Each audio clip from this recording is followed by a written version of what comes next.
We are still tracking some of those hazy and smoky conditions outside, taking a look at our 4 panels of those sky cams. In this top left, we do have that Fargo area, and you can't even really see downtown. In the bottom right, also at the Hankinson Dakota Magic sky cam, we're also seeing those hazy conditions and some gusty winds out of the northeast, at least 10 miles an hour here in Fargo, but those temperatures are still warm at 86. Now, like I said, we are seeing that wildfire smoke enter our neck of the woods. Now, right now, we're seeing those smoke and that air quality in the triple digits. Now, right now, we have Detroit Lakes at 191 for that air quality, and then we also have some areas like St. Cloud already in those 200s, but zooming closer to home, Grand Forks is at 167, and here in Fargo, we're only at 110. Now, as we head throughout the next couple hours, that bomb and that band of that heavy smoke is going to continue to move further south.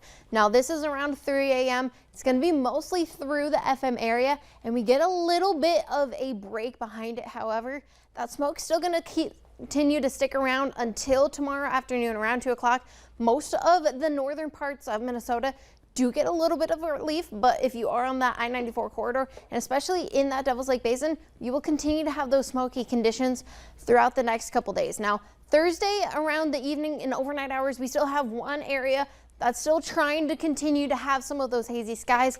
But as we head throughout the rest of even into your Friday morning, most of us, we do get a relief. Now, we do continue to have some areas of those smoky conditions, but otherwise, Friday afternoon, things do clear up, almost back to normal. Now, visibility right now, we are seeing visibility still in 3 miles, and other areas like Baudette and Roseau, 10 miles, but other areas, we're seeing 2 to 4 miles being the general consensus for that visibility. Now, winds are also not helping, as those winds are continuing to bring some of that wildfire smoke down into our neck of the woods, being out of the north and northeast at just 8 to 10 miles an hour. Now, temperatures, though, are still cooler, as we did have a cold front come through yesterday, but temperatures in the Southern Valley are still warmer in those upper 80s, like here in Fargo at 86, Mobridge at 87, and even Baudette and Roseau still in those 60s after that cold front. Now, we do have those clear skies, although it may not look like it, but as we head through our hour-by-hour forecast, we continue to have those slightly breezy winds and that smoke continuing to bring those winds